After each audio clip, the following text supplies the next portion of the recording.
Hello, and welcome back to the Budget Gourmet. If you're new here, I'm Dan, and I'm the Budget Gourmet, and I try to help you and your family try to create delicious meals, all while saving a little bit of cash.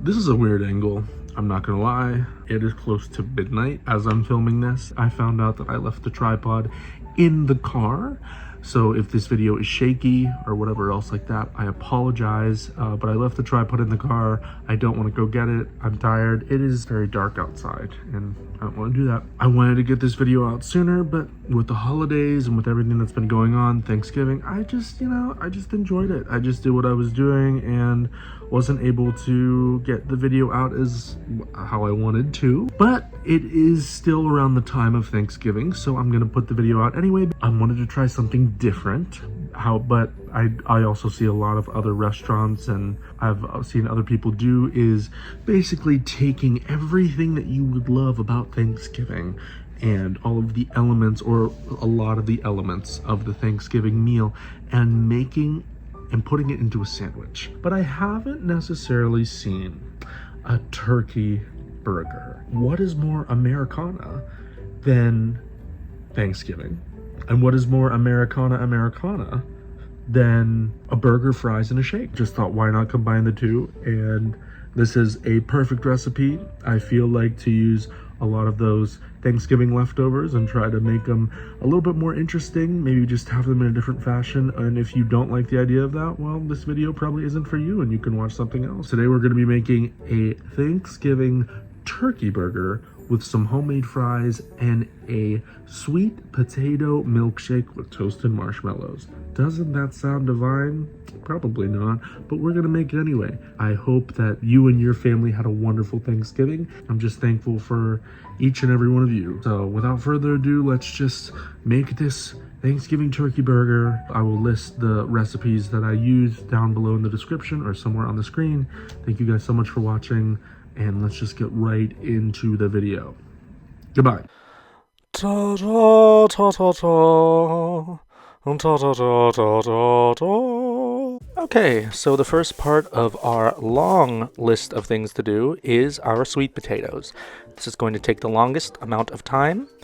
I start out by washing and peeling them, putting them in my little plastic bag here, all the peels, so it just makes things a little bit more easier to clean up. Notice how the skin underneath looks like a regular potato. I thought that this would be great and sort of emulate that classic vanilla shake a little bit better. Once that's done, I'm just going to be cubing these up so they cook evenly. And there's not much to this process. This just takes the longest amount of time. After they're cubed up, I'm going to put them into my pot here, and I'm just going to put them on the boil, and once they are finished, we are going to pop them into the freezer. If you can see, just sort of little bite-sized cubes here. There are a lot of elements to this dish, but obviously for everybody out there, if you have a lot of leftovers already handy and ready to go, this should be a lot quicker for you. Next, we're going to be moving on to our stuffing. I'm going to use half of loaf of Italian bread here. I'm just going to be slicing this up and also cubing it as well into little bite-sized pieces for our stuffing. It doesn't have to be perfect, just little cubes. And then once I have all of these cut up, I'm going to transfer them to my little baking tray here. And all we're looking for is to just toast these and really dry them out. We're not looking for too much of a cook on there, just a little bit of brown. And I'm just going to pop these in the toaster oven for a little bit. While our toast is browning, I'm going to be chopping up one onion. This is going to be a classic sort of stuffing recipe and or dressing, whichever one you want to call it. I didn't stuff this inside of a bird, but I still call it stuffing. Relax. I'm chopping up some red onion. I'm chopping up a little bit of celery, 2 ribs or stalks. I'm pretty sure it's ribs. I think stalks is the whole, anyway, but don't worry about it. Just fine dicing all of these elements here, making sure that we don't chop our fingers off. And then I'm going to be finishing off by just doing a rough chop as well on some garlic. These are all the elements, and our vegetables are prepped and ready to go for our stuffing. The last part, the last accoutrement, if you will, I'm just having a little bit of sage and some organic rosemary. You saw that organic. It wasn't too pricey, but you know, that's how we do things around here. Just making sure that I also really chop these really fine. This is what I consider to be the flavors of fall. I think sage is the flavor of fall to me. And this is going to pair beautifully in our stuffing. As you can see, our bread is toasted and golden brown. Now that all of our elements are ready to go, it's time to actually start making our stuffing. I'm starting out on a low heat, just browning half a pound of sausage here, minced pork, if you will, whatever you prefer. All I'm looking to do here is just really break this sausage up, making sure that it gets into nice little crumbly pieces. And we're also looking to develop a wonderful flavor and getting a really nice golden brown color on our sausage. Once our sausage is done cooking, I'm going to transfer that to our little baking dish, and I'm going to add a nice little glug of canola oil into our pan here, and we're just going to start sweating these vegetables down. I'm not looking for any sort of browning or any sort of hard cook on these vegetables. I'm just looking for them to become fragrant and to start getting soft. That's all we're looking for here, because most of the cook time is going to be in the oven. Once our vegetables have softened up a bit, we're going to add our garlic, and we're going to add a nice, probably 3/4 of a stick of butter, and really let all of that butter melt into our vegetables and really start to get nice and flavorful. Here you can see that our potatoes are done. I'm going to be draining the water from our potatoes. I'm going to transfer them into one of my little bowls here, and like I said before, I'm going to pop these into the freezer so they can cool down.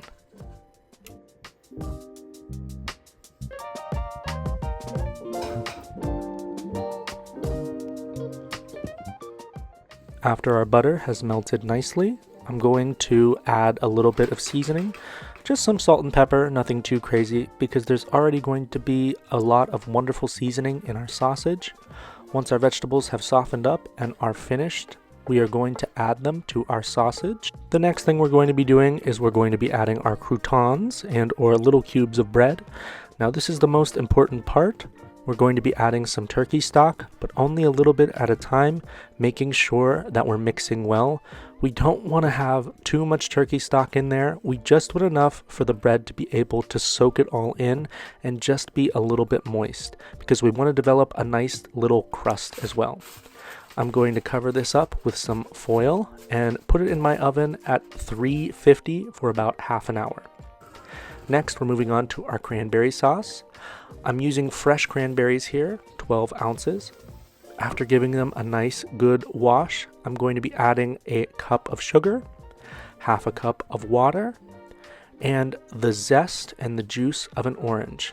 Let me tell you, this cranberry sauce, at least in my opinion, is so much better fresh. It was vibrant. It was absolutely delicious as compared to the canned stuff. And it was so easy. I think this was probably done in about 10 minutes or so. Once everything is mixed well, I'm just going to put it on a low heat and let it simmer away so those cranberries can start to break down. Next, we're moving on to what is probably the quintessential and most important part to any Thanksgiving dinner apart from the turkey is the gravy. I'm going to start by making a roux. I'm adding about half a stick of butter here and maybe 1/4 cup of flour.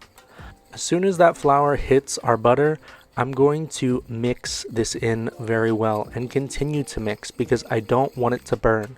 All we're looking to do here is make sure that we don't have any lumps and to make sure that we're starting to develop a nice little bit of color. I'm adding a little bit of salt and pepper into our roux here. And if you'll notice in just a second, it's starting to develop that nice golden brown color. Once it reaches this point and it's starting to look like gravy, I'm going to be adding our turkey stock. Adding a little bit at a time, and you'll notice that it's going to start to thicken up immediately. I add a little bit at a time because I don't want it too watery.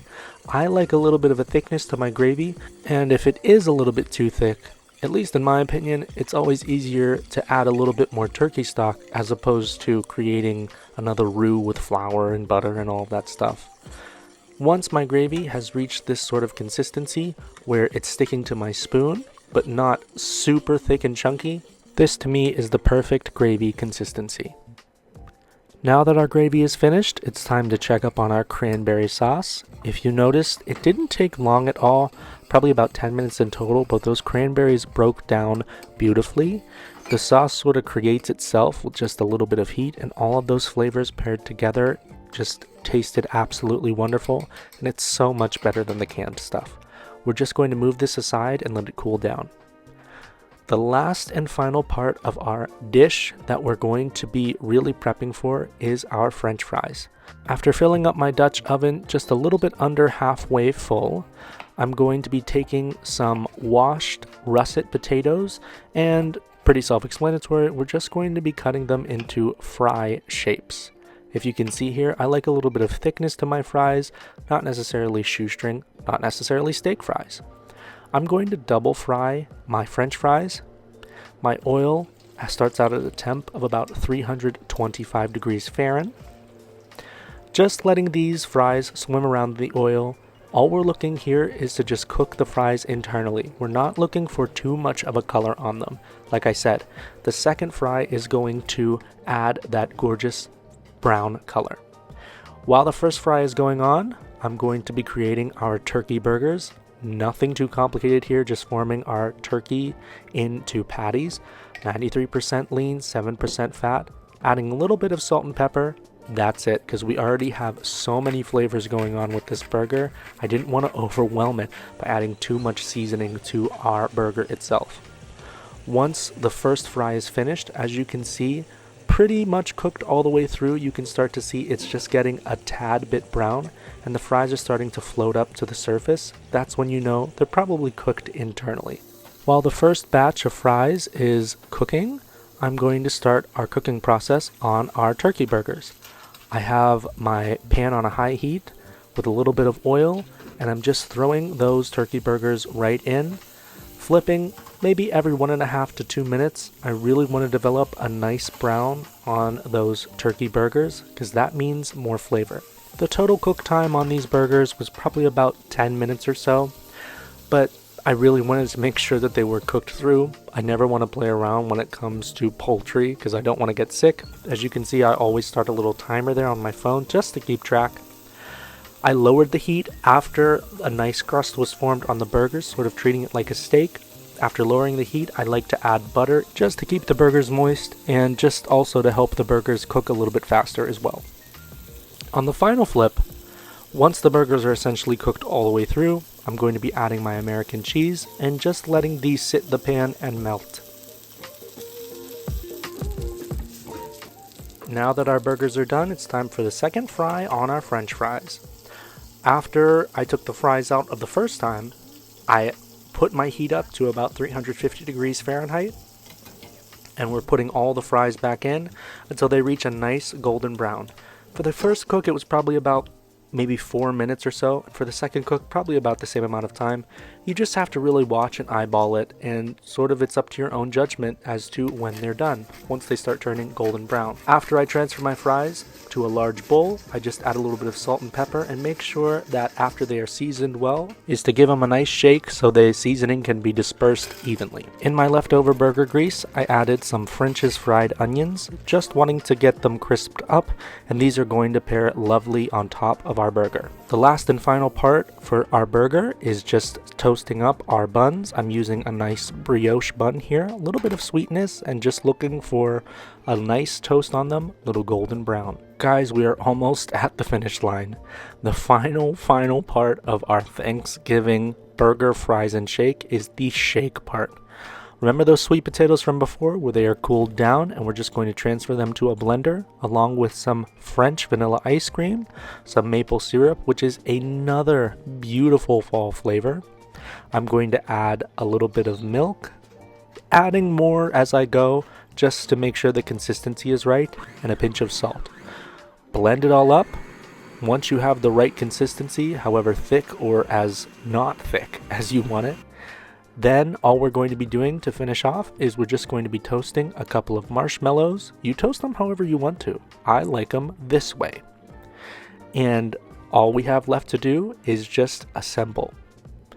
We're going to be starting out with our bun, our gravy, and our cranberry on the bottom. Doesn't that look beautiful already, just the colors? a nice helping of stuffing, and our burger, sorry about the cheese, it got a little bit messed up when the burger was resting. Fried onions on top, added a little bit of that crunch and crispiness, more gravy and cranberry topped with our beautiful bun. Golden, beautiful brown French fries paired along with our lovely sweet potato shake and our toasted marshmallows. Think about all of the elements in a Thanksgiving dinner. I think we got most of them, if not all of them, at least a lot of the traditional stuff. We did do a taste test. I didn't want the video to be too long, but here it is, the final product. Lila and I gave it a 7 out of 10. The milkshake needed more milk and ice cream, but the burgers and fries were a 10 out of 10. But anyway, thanks for watching, and happy Thanksgiving.